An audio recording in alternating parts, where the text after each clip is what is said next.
Fiche 12. Stabilité et trajectoire. L'effet gyroscopique.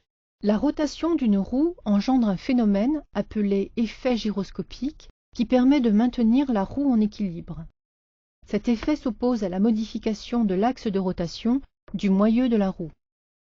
L'effet gyroscopique est proportionnel au carré de la vitesse et l'autostabilité obtenue est renforcée par l'angle de chasse de la fourche avant. Il apparaît aux environs de 35 à 45 km/h selon les motos et leurs parties-cycles. Le braquage inverse. Pour vaincre cet effet en virage, vous exercez sur le guidon une poussée d'autant plus importante que l'allure est élevée afin d'incliner la moto. Cette technique utilise le carrossage de la roue d'une moto qui favorise le déséquilibre du côté de la poussée. C'est le braquage inverse, car à l'inverse de ce que l'on fait sur un guidon à faible allure. Le braquage inverse est une technique qui permet de négocier correctement un virage à allure soutenue ou même d'éviter un obstacle soudain, uniquement à vitesse élevée. On provoque cette bascule par l'action sur le côté du guidon où l'on souhaite incliner la moto.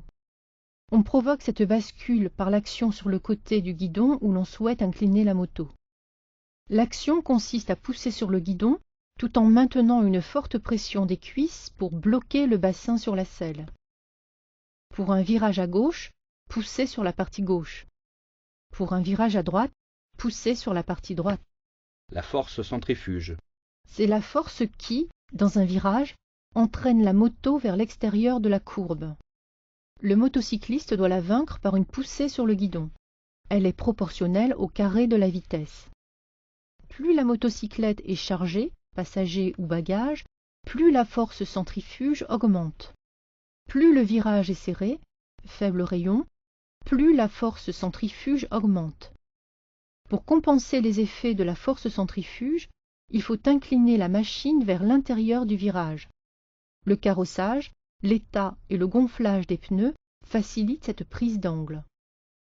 Cette technique ne peut être efficace que si la vitesse est adaptée au rayon de la courbe, car une inclinaison trop élevée entraîne la glisse des pneus et la chute. L'évitement. Il est souvent moins dangereux pour un motocycliste d'esquiver une collision par une manœuvre d'évitement que de freiner brutalement et de perdre l'équilibre au freinage. Si la manœuvre d'évitement semble plus efficace que le freinage, sa réalisation s'avère plus difficile.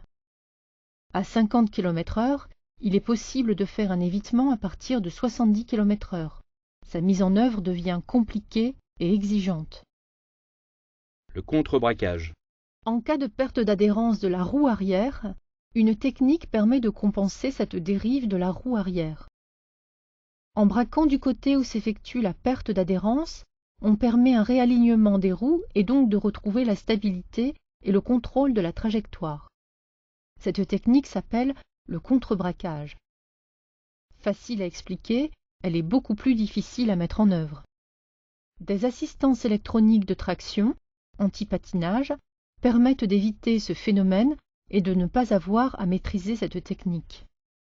Les virages en moto. 3 éléments sont à prendre en compte pour franchir un virage: sa visibilité, sa propre allure et la trajectoire à suivre.